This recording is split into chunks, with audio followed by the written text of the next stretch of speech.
Subscribe to my YouTube channel for deeply emotional, romantic, and mature stories that echo through your heart. Don't forget to like, share, and comment to support meaningful storytelling. Elena Martinez had never imagined that her wedding day would feel like stepping into someone else's life. As she stood before the mirror in her ivory dress, the reflection staring back at her seemed foreign, a woman about to marry a man she had met only 3 times before today. The arrangement had been born of necessity rather than love. Her father's business was drowning in debt, and James Morrison, heir to a shipping empire, needed a wife to secure his inheritance. It was a transaction dressed up in white silk, and promises neither of them intended to keep. But as Elena walked down the aisle of the Grand Cathedral, her eyes found not her groom's face, but the man standing beside him. The best man. James's younger brother, Daniel. Their eyes met for just a moment, a heartbeat that stretched into eternity, and Elena felt something shift inside her chest. Daniel looked away quickly, but not before she caught the flicker of something dangerous in his dark gaze, something that made her pulse quicken, and her carefully constructed composure threatened to crumble. Chapter 1. The Stranger I Married.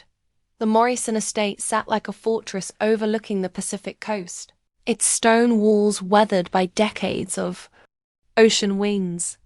Elena had visited twice during the brief courtship, but now, as the car pulled through the iron gates, she realized this imposing structure would be her home. James sat beside her in the back seat, scrolling through his phone with practiced indifference.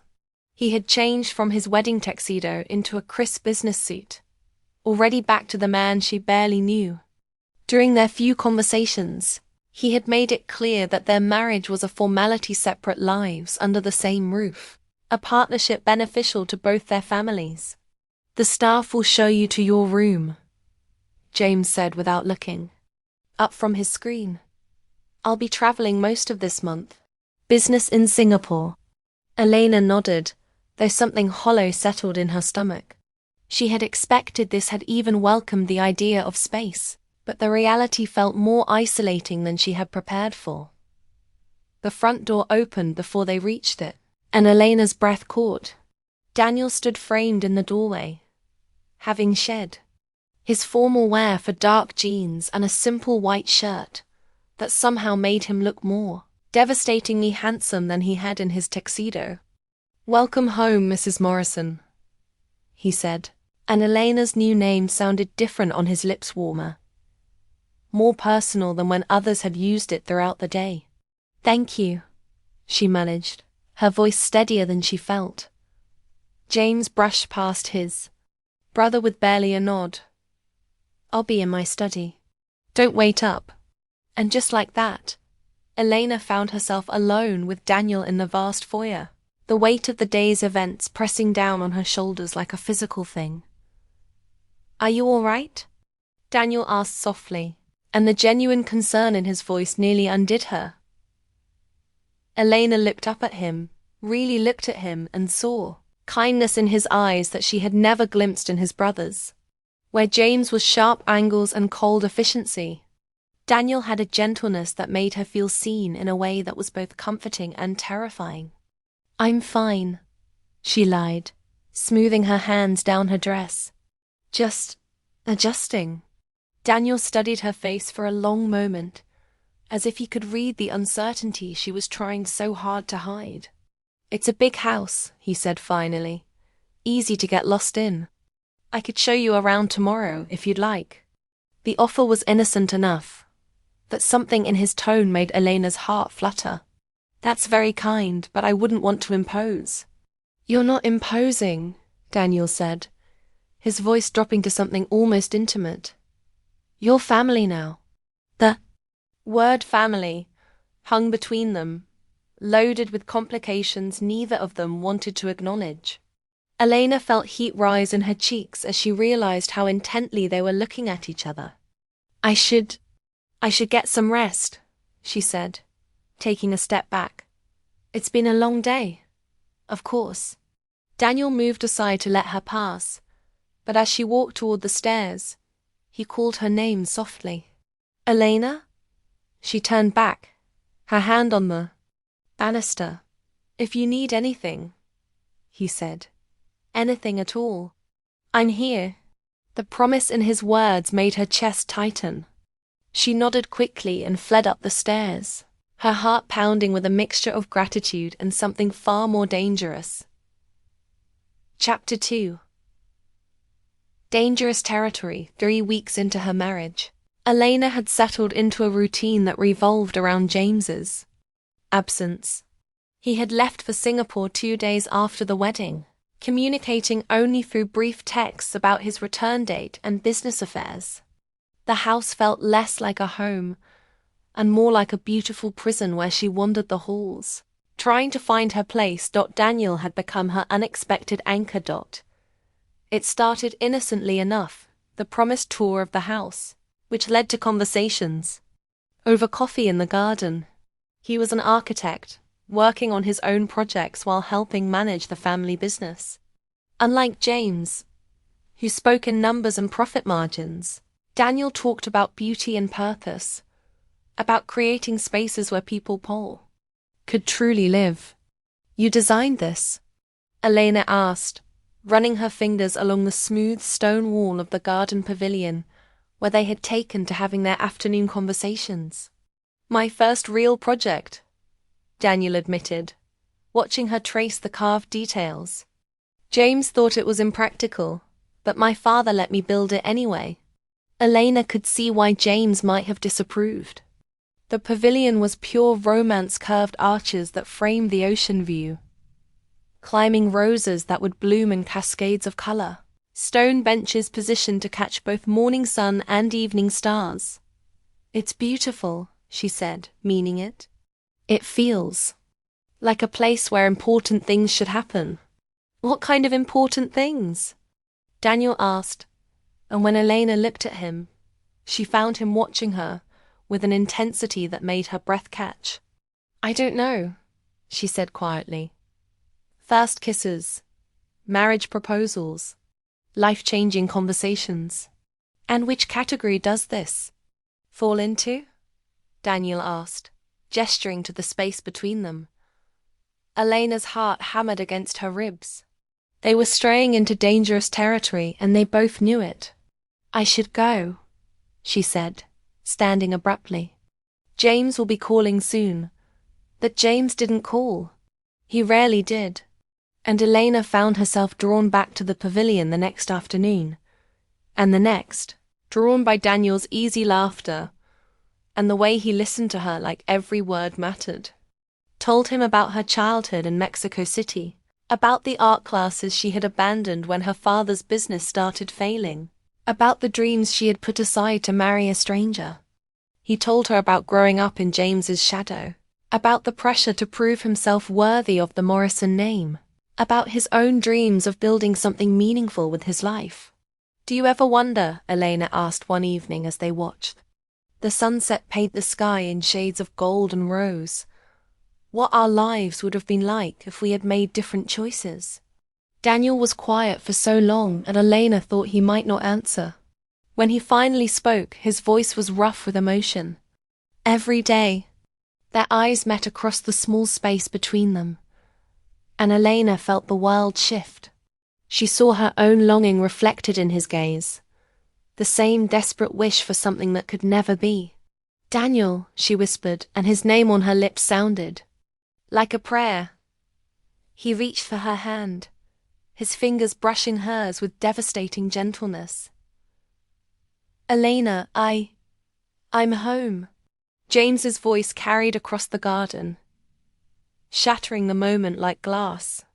Elena jerked her hand away from Daniel's, her cheeks burning with guilt and desire, and the terrible knowledge that she had just crossed a line she could never uncross. Elena? James called again. Closer now. Where are you? Coming, she called, back, her voice higher than usual. She looked at Daniel one last time, saw the pain and want and regret written across his features, and knew that everything had changed. "Elena," Daniel said urgently, but she was already walking away, her heart breaking with every step. Chapter 3. The heart wants what it wants. The dinner table had never felt so vast. Elena sat across from James, making conversation about his business trip, while painfully aware of Daniel's presence at her left. Every casual brush of his hand as he passed the salt sent electricity through her.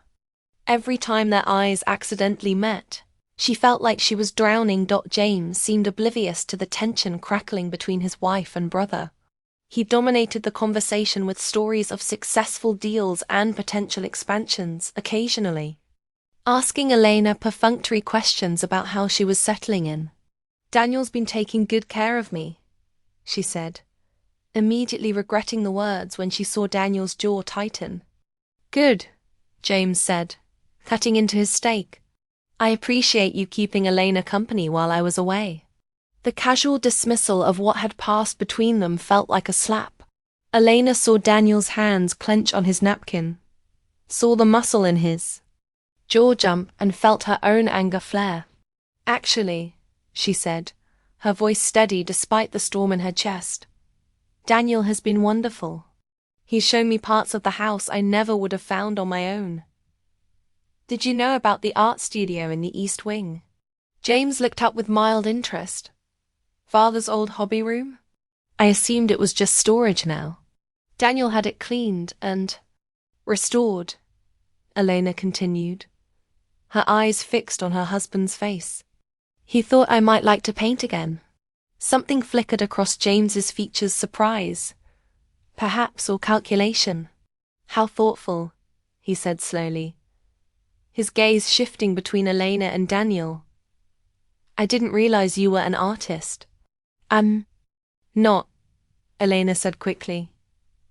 "I just ... I used to enjoy it." "She's talented," Daniel said quietly, speaking for the first time since James had returned. "I've seen some of her sketches."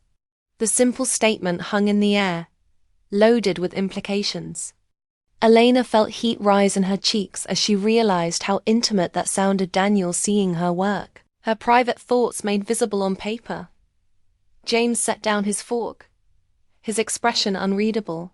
"Well," he said after a long moment, "I suppose everyone needs a hobby." The dismissal was gentle but absolute, and Elena felt something inside her rebel against it. She thought of the hours she had spent in the restored studio, sketching the view from the windows, capturing the play of light across the garden. She thought of Daniel finding her there, standing quietly behind her as she worked, his presence both comforting and thrilling. "It's more than a hobby," she said, her voice stronger than she had intended. It's something that makes me feel like myself again." James raised an eyebrow. "I wasn't aware you had lost yourself."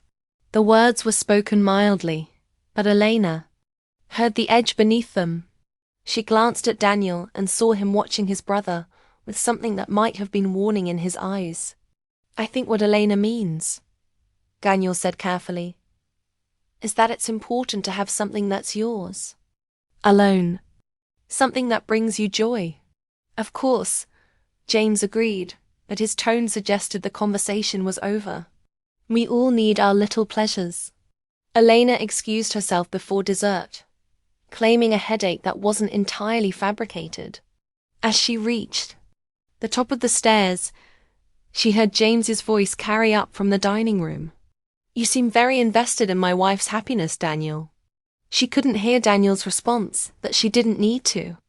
The accusation hung in the air like smoke, and Elena knew that their careful dance around each other had been noticed. She locked herself in her room and tried to ignore the sound of raised voices drifting up from below. Chapter 4. Crossing lines. Elena found Daniel in the garden pavilion at dawn, sitting on the stone bench where they had shared so many conversations. His head was in his hands, and even from a distance, she could see the tension in his shoulders. "I couldn't sleep either," she said softly, approaching him carefully. He looked up at her, and she saw exhaustion and something that might have been defeat in his eyes. Elena, we need to talk. She sat beside him, leaving careful space between them, though every instinct screamed at her to close the distance. What did he say to you? Daniel laughed, but there was no humor in it. What do you think he said? James isn't stupid, Elena. He sees what's happening between us. Nothing is happening between us, Elena said, but the words felt hollow even as she spoke them. Isn't it? Daniel turned to face her fully, and she saw her own desperate longing reflected in his eyes. Because I can't stop thinking about you. I can't stop wanting things I have no right to want. Elena's breath caught. Daniel ... I know. It's wrong, he continued, his voice rough with emotion. I know it's impossible, but I can't make it stop. I can't make myself stop caring about you. You have to, Elena whispered, though her heart was breaking as she said it. We both have to. Do we? Daniel asked, and suddenly he was closer, his hand coming up to cup her face with devastating tenderness. Elena, look at me and tell me. You don't feel this too. She looked into his eyes and saw everything she had been trying to deny, the connection that had sparked between them from the first moment, the understanding that ran deeper than words, the love that had grown in the space between what was and what could never be. I feel it, she admitted, and the confession fell from her lips like a secret prayer. God help me, I feel it. Then why are we fighting it? Daniel asked, his thumb tracing the line of her cheek. Why are we pretending that what we have is less important than what we're supposed to have? Because it is, Elena said, though her resolve was crumbling with every second. Because you're his brother and I'm his wife. And there are some lines that can't be crossed. Lines, Daniel repeated, and there was something almost broken in his voice. Elena, you're married to a man who treats you like a business arrangement. You're living in a house that feels like a prison. When was the last time James asked you what you wanted? When was the last time he made you laugh? Elena closed her eyes, unable to deny the truth of his words. James had called her twice during his 3-week absence, both conversations lasting less than 5 minutes. He had never asked about her art, never seemed curious about her thoughts or dreams or fears. That doesn't matter, she said weakly. I made a commitment. To a man who's never shown you an ounce of real affection, Daniel said, his hand still, cradling her face. Elena, you deserve to be cherished. You deserve to be loved. By you? She asked, her voice barely a whisper. By me, he confirmed, and leaned forward until his forehead touched hers. I love you, Elena. I've loved you since the moment I saw you walking down that aisle, and I've been fighting it every day since. Elena felt tears spill over her cheeks. This is impossible. Maybe, Daniel said, his lips so close to hers that she could feel his breath. But I'd rather have an impossible love than an easy lie. Elena knew she should pull away. She knew she should run back to the house and lock herself in her room and never speak to Daniel alone again. But she had been living in a cage of duty and obligation for so long that she had forgotten what it felt like to want something purely for herself. Just once, she whispered, and Daniel's eyes darkened with understanding. Just once, he agreed, and kissed her. The kiss was everything Elena had imagined, and more tender and desperate, sweet and devastating. It tasted like morning coffee and forbidden dreams, like all the conversations they had shared, and all the ones they never would. It was a kiss that held a lifetime of longing, and the bittersweet knowledge that it could never be repeated. When they finally broke apart, both of them were breathing hard. Daniel rested his forehead against hers again, his eyes closed as if he was trying to memorize the moment. I should go, Elena said, though every part of her wanted to stay. I know, Daniel said, But he didn't move away. Elena? Yes? Whatever happens, he said, opening his eyes to look at her. I want you to know that loving you has been the most real thing I've ever felt. Elena felt her heart shatter and rebuild itself in the space of a breath. I love you too, she whispered, and saw the way the words affected him, saw the way his eyes filled with pain and joy in equal measure. I'll remember that, he said, and finally released her face. When you're gone, I'll remember. Gone? Elena asked, confusion cutting through her emotional haze. Daniel's expression grew carefully blank. James is sending me to oversee the European operations. I leave next week. Elena felt the world tilt around her. You're leaving?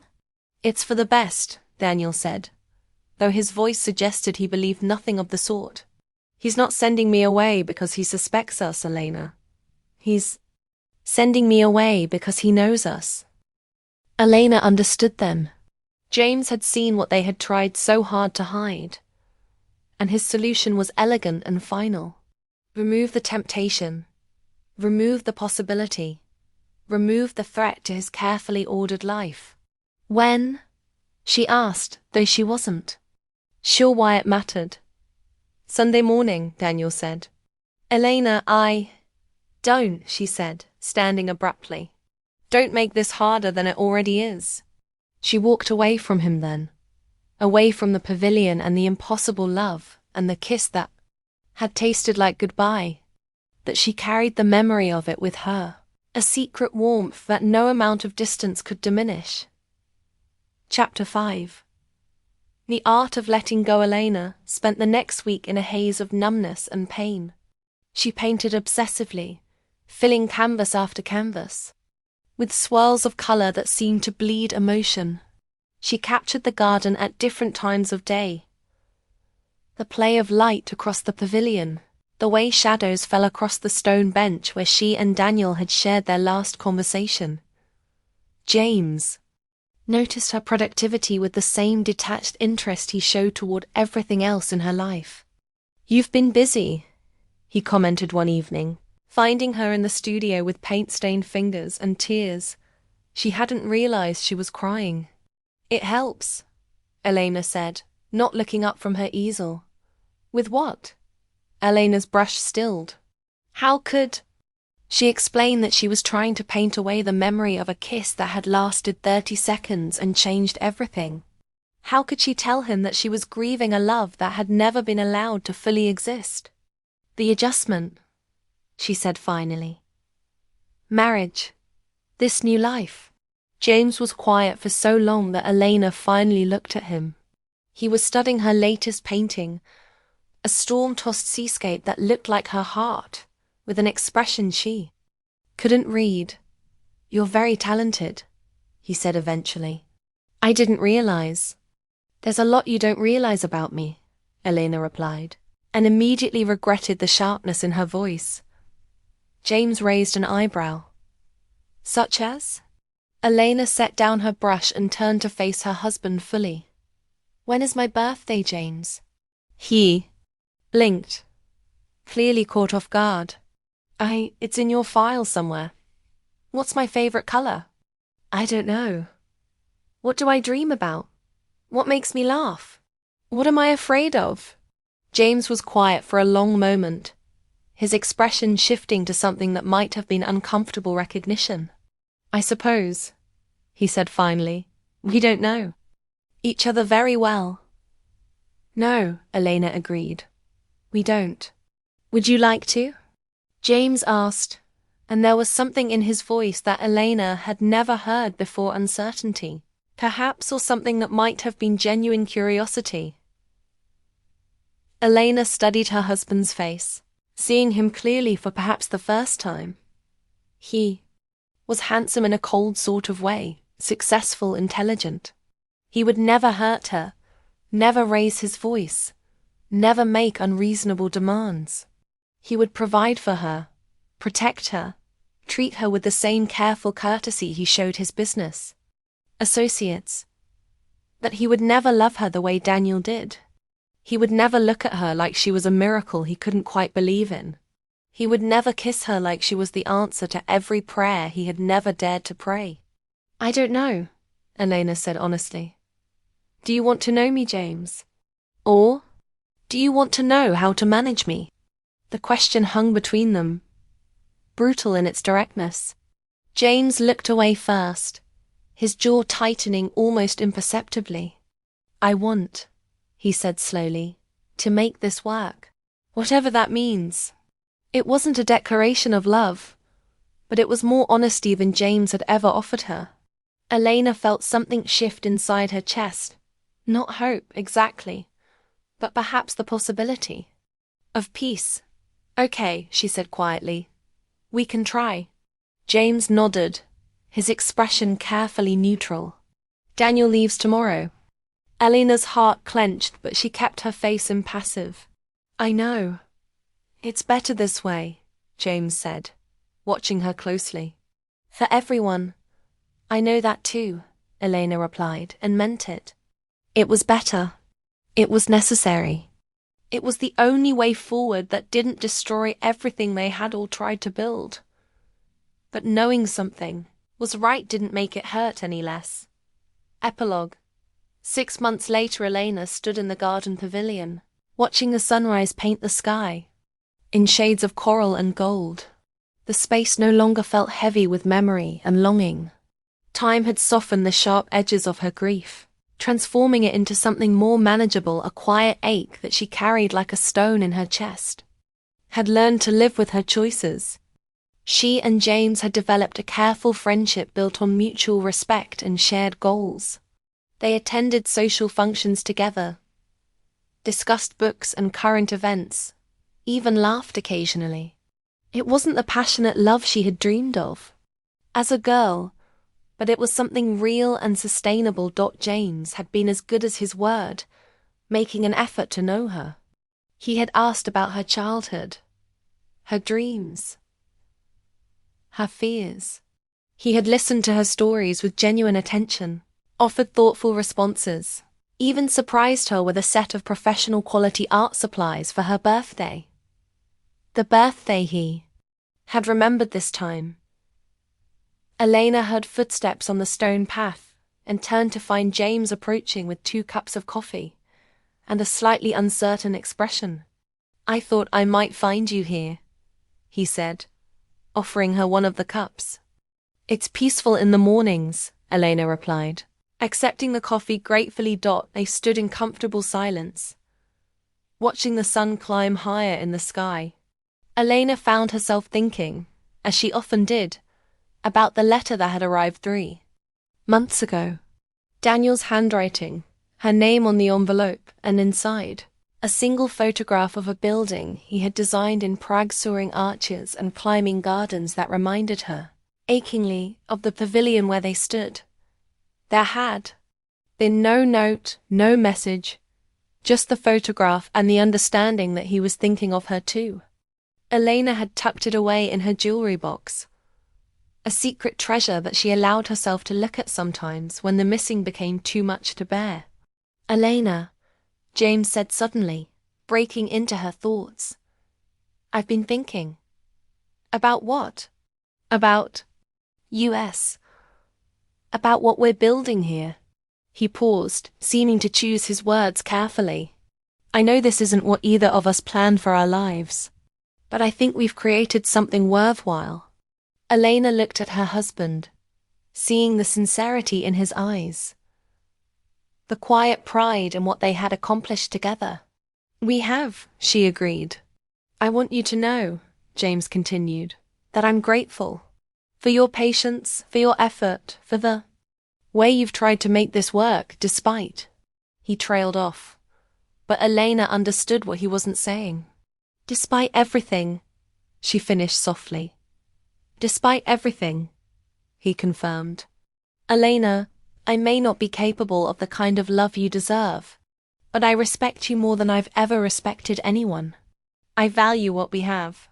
It was the closest thing to a love declaration she would ever get from James, and Elena found herself surprisingly moved by it.